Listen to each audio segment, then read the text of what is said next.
मेरठ में कथावाचक पंडित धीरेन्द्र शास्त्री की हनुमंत कथा चल रही थी। लिहाजा हनुमंत कथा में भारी संख्या में भीड़ उमड़ रही थी। इस मौके पर धीरेन्द्र शास्त्री ने एक बार फिर बड़ा बयान दे दिया। उन्होंने कहा कि अब हिंदुओं को जो भी छेड़ेगा उसे छोड़ेंगे।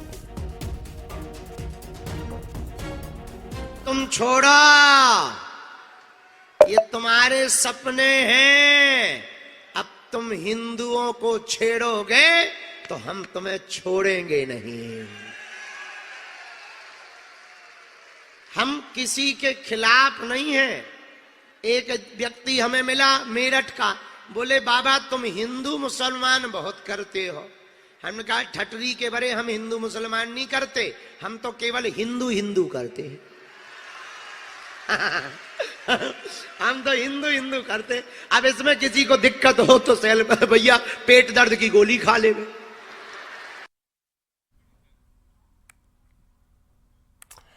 सलमान खान ने एक राम मंदिर घड़ी पहनी जिस पर भगवान राम, हनुमान, अन्य हिंदू देवी देवताओं की तस्वीरें हैं।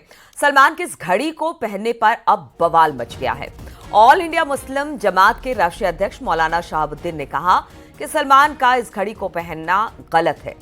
शहाबुद्दीन रिजवी ने इस्लाम और शरिया का हवाला देते हुए इसे हराम बताया। उनसे और उनको मसले शरई बताना चाहता हूं कि वो सबसे पहले मुसलमान हैं और किसी भी मुसलमान को शरीयत इस बात की इजाजत नहीं देती है कि वो गैर मुस्लिमों के मजहबी शियार को या उनकी इमारतों को या उनकी मंदिरों को वो प्रचार करें। और अगर कोई मुसलमान इस तरह का प्रचार करता है, मंदिर का प्रचार करता है या राम एडिशन नाम की घड़ी पहनता है वगैरह वगैरह, तो वो शरई मुजरिम है। शरीयत की नजर में वो गुनहगार है और ये नाजायज और हराम है। उनको खुदा के यहाँ मुंह दिखाना है। अपने आमाल का हिसाब किताब खुदा की बारगाह में होगा तो वो अपने आप को एक अच्छे मुसलमान होने का सबूत पेश करें और गैर शरई कामों से बचें।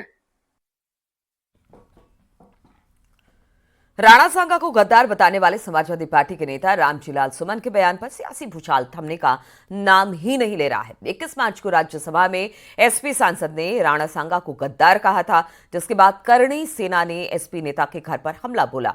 आज संसद के दोनों सदनों में रामजी लाल सुमन के विवादित बयान का मुद्दा कल गूंजा था। देखिए जरा इस पर एक रिपोर्ट।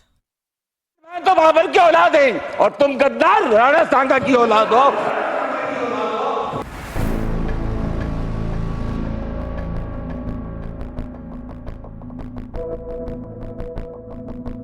महाप्रतापी महायोद्धा महाराणा संग्राम सिंह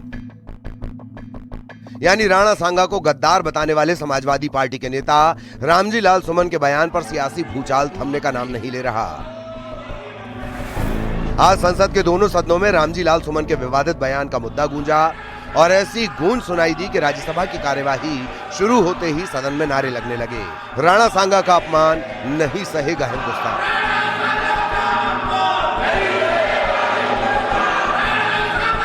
संसदीय कार्य मंत्री किरेन रिजिजू ने राणा सांगा को गद्दार बताने वाले बयान पर विपक्ष को घेरा और उपसभापति से कहा कि अगर विपक्ष राणा सांगा को देश का हीरो मानता है तो रामजी लाल सुमन के बयान का खंडन करे। इस पर नेता विपक्ष मल्लिकार्जुन खड़गे ने रामजी लाल सुमन के घर पर हुए हमले को दलित अत्याचार से जोड़ दिया, जिस पर बीजेपी भड़क गई और ऐलान कर दिया कि जब तक रामजी लाल सुमन और कांग्रेस पार्टी दोनों एक साथ खड़े होकर माफी नहीं मांगेंगे तब तक बीजेपी समझौता नहीं करेगी। देश का हीरो को अगर इंसल्ट करता है तो मैं नहीं मानता हूं कि ये मुद्दा सिर्फ हमारे रामजी लाल सुमन जी का अकेला का है। वो बहुत सीनियर एमपी है, हम लोग लोकसभा में भी साथ रहे हैं, कई साल पहले भी यहाँ आए हैं। इसको मैं इज्जत देता हूं व्यक्तिगत तौर पर, एक साथी के तौर पर। लेकिन जो राणा सांगा को लेकर के जो वक्तव्य दिया, अगर यहाँ से हटा भी दिया, वो बाहर सोशल मीडिया और न्यूज में तो वो तो बिल्कुल चल रहा है और सुन के किसी को कैसे मंजूर होगा जो भाषा और जिस लहजे में माननीय सदस्य जी ने राणा सांगा के बारे में बोला है। इन्होंने वो मुद्दा उठाकर एक पे जान मारने की कोशिश करते हैं, उसके घर पे जाते हैं और उसकी गाड़ी तोड़ते हैं, घर तोड़ते हैं। ये अपमानजनक जो दलितों के खिलाफ हो रहा ये कभी नहीं सहन करेंगे। जो कुछ उन्होंने कहा था सोच समझ के कहा था, होशो हवास में कहा था, नियोजित तरीके से कहा था। और यह जो संपूर्ण इंडी ठगबंधन है, ये इस इंडी ठगबंधन की मानसिकता को द्योतक करता है। राज्यसभा में खड़गे के बयान पर सत्ता पक्ष के सांसदों ने हंगामा और तेज कर दिया। इसके बाद कांग्रेस सांसद प्रमोद तिवारी ने राणा सांगा को देश का हीरो बताते हुए कहा कि इसमें कोई शक नहीं कि राणा सांगा देश के हीरो थे। इसके साथ ही उन्होंने मुद्दा उठाया कि सदन में कोई विवादित बयान रिकॉर्ड से हटने के बाद उस पर दोबारा चर्चा नहीं की जाती है, लेकिन बीजेपी के लोग दोबारा राणा सांगा के मुद्दे पर सदन में चर्चा क्यों कर रहे हैं। इस पर उपसभापति ने सभी सांसदों को नसीहत देते हुए कहा कि सोशल मीडिया के जमाने में रिकॉर्ड को एक्सपंज करना सिर्फ सदन तक सीमित है, लेकिन सोशल मीडिया पर कोई भी विवादित बयान तेजी से वायरल हो जाता है। इसीलिए सांसदों की जिम्मेदारी है कि वो संवेदनशील मुद्दों पर बेहद सावधान होकर बोलें। इस बीच आज एसपी सांसद रामजी लाल सुमन और रामगोपाल यादव ने उप सभापति जगदीप धनखड़ से मुलाकात की। इस दौरान रामजी लाल सुमन ने कहा कि राणा सांगा विवाद पर उन्हें सदन में अपना पक्ष रखने का मौका दिया जाए। एवरी सिचुएशन हमारा आचरण मर्यादित होना चाहिए, संजीदगी का होना चाहिए और मनुष्य के जीवन में कई बार भाव या भावना में बह जाते हैं। There is always an occasion when we are carried away by emotion, we must be in rectification area. But our problem because of technology is that whatever we expunge is expunged only in our record. Social media gives a traction to it. I was a student of Sainik School Chittorgarh. The fort I used to see every day. And Rana Sanga was such a venerable figure. He lost his one hand, he lost his one leg, he lost half of his body fighting valiantly. And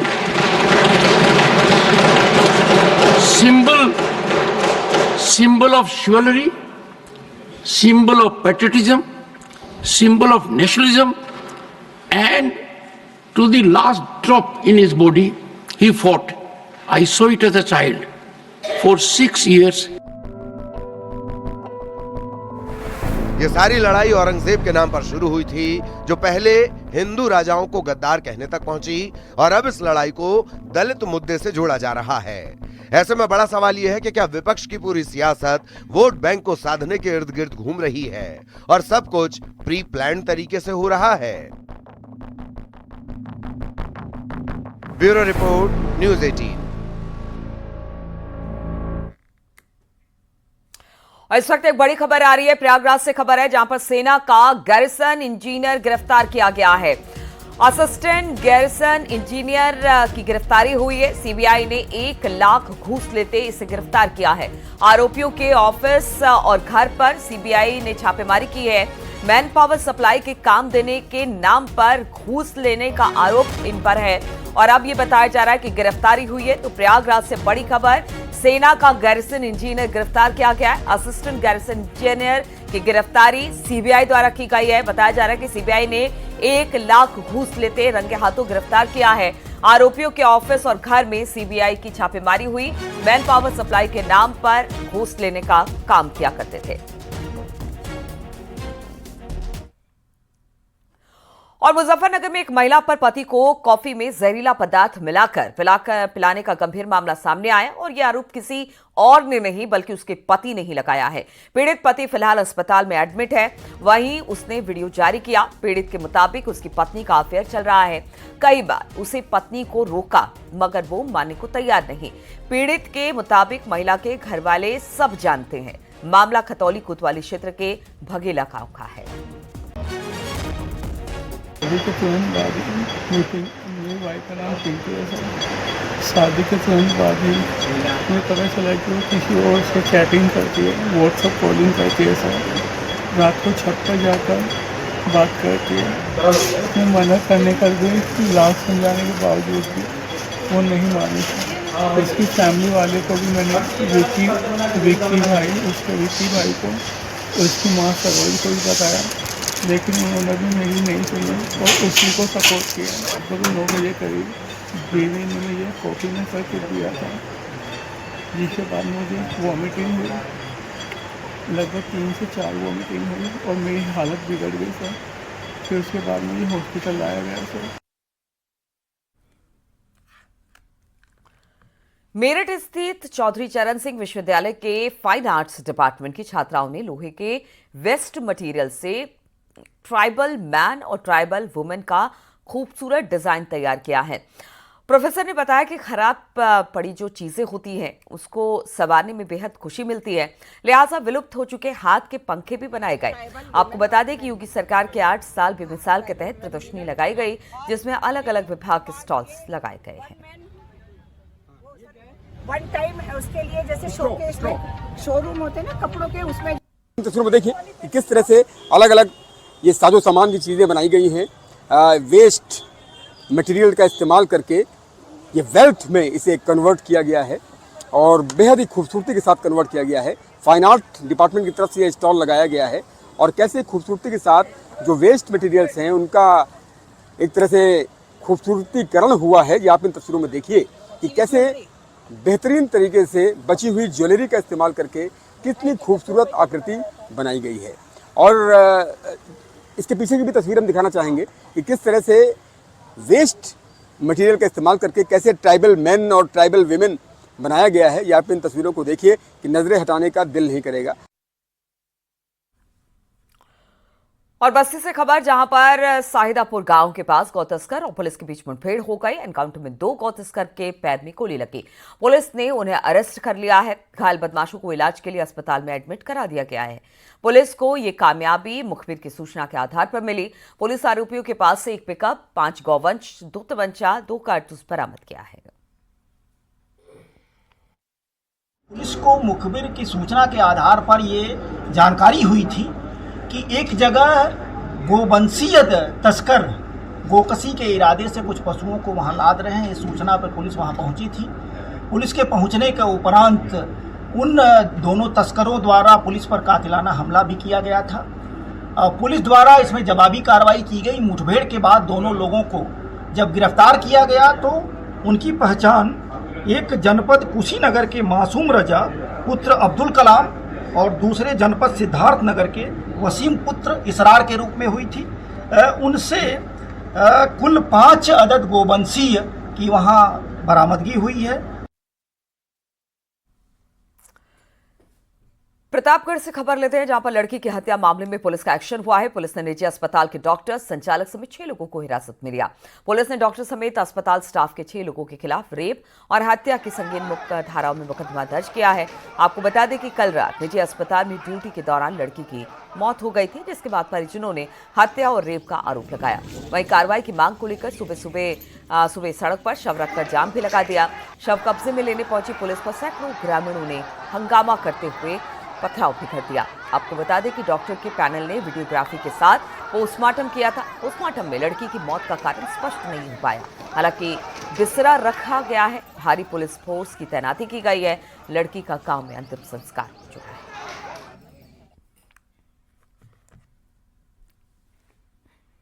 और रुकेंगे यहां पर छोटे से break के लिए। जल्द हाजिर होंगे उत्तराखंड की खबरों के साथ।